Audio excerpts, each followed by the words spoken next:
So I found out today that, well, no, that's a lie. I did not find out today.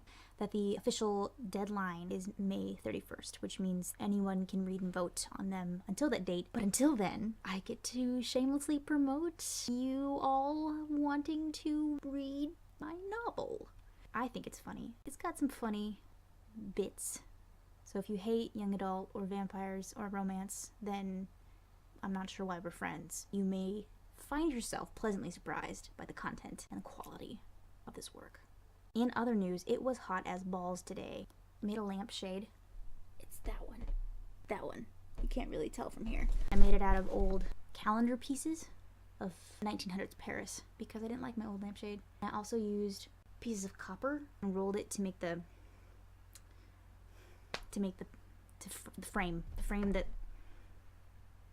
And I bought a bookshelf. I bought that bookshelf. That globe thing was from 8th grade science fair project. I use it to illustrate how warp travel would occur. The ship would actually stay stationary and the universe would move around it. It would stay in one spot and the warp engines would cause the rest of the universe to shift. That clock is my grandma's. She gave it to me because she loves me. There's a goblet right there. I got it at an antique mall for $1. It was sitting in literally a puddle of mud and lichens. Oxidized? Is that what it's called? I think it's some sort of metal that can oxidize, and so it was nasty. I spent several hours, individually placing tiny beads, literally smaller than the head of a pin, into different glass jars by color. But it's done now, and so I can do projects. Like House Tully has the fish and stuff on the collar. Part of it's embroidery and part of it's beading. And so now that I've got all these beads and a shit ton of hand sewing needles, I'm gonna try and get into that. Oh, and I got this. A replica print of one of Da Vinci's flying machines. I also got that at the antique mall because they're going out of business. And it's my new favorite place because everything is super cheap. Like, I got that for like $5. And I got some rabbit fur up there.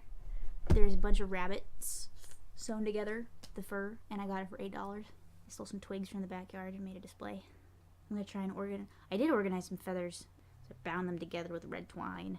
But I can't stop worrying about Velvet because I really want to promote it because I want it to be published because it would be awesome and I can get it off my plate and think about other things, but I've been worrying about Velvet and I shouldn't be worrying about it because there's nothing I can do about it anymore except promote it. So I've been trying to promote it, but then I get distracted. I'm hoping that the staff reads it anyway, even though it has a fraction of the votes that stuff that's been on there for 6 months has. So we'll see.